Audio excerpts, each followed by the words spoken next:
Friends ఎలా ఉన్నారు? అందరూ బాగున్నారు కదా? ఈరోజు దోశలోకి కారం చేయబోతున్నాను. చూడండి ఎలా చేయాలి. ఎండుమిర్చి తీసుకున్నాను, టమాటా 2 తీసుకున్నాను, ఉల్లిపాయలు 2 తీసుకున్నాను, కొంచెం గార్లిక్ తీసుకున్నాము. ఇవన్నీ మిక్సీకి వేసేస్తాము. ఓకేనా ఫ్రెండ్స్? నెక్స్ట్ చూద్దాం తర్వాత. చూడండి ఫ్రెండ్స్, దీన్ని మిక్సీకి వేసాను. కొంచెం ఉప్పు కూడా వేసి మిక్సీకి వేస్తే ఇలా వచ్చేసింది. దీన్ని నెక్స్ట్ తిరగమాత పెట్టుకోవటమే ఫ్రెండ్స్. ఇది దోశలోకి చాలా బాగుంటుంది. అందరూ చాలా ఇష్టంగా తింటారు ఫ్రెండ్స్. అలాగే గుడ్డు దోశ పోయాలన్నా కానీ దీన్ని వేసుకొని చేసుకుంటే చాలా టేస్టీగా ఉంటుంది ఫ్రెండ్స్. చూసేద్దామా? చూడండి ఫ్రెండ్స్, ఇది ఎర్రకారం ఇందాక మిక్సీకి వేసుకొని తిరగమాత వేసుకుంటే ఇలా వచ్చింది. ఇది తెల్ల చట్నీ, పల్లీల చట్నీ.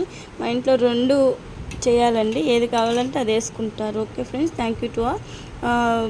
ఇలాంటి మరిన్ని వీడియో కావాలంటే లైక్ చేయండి, సబ్స్క్రైబ్ చేయండి, కామెంట్ చేయండి friends. Thank you. Please subscribe and share.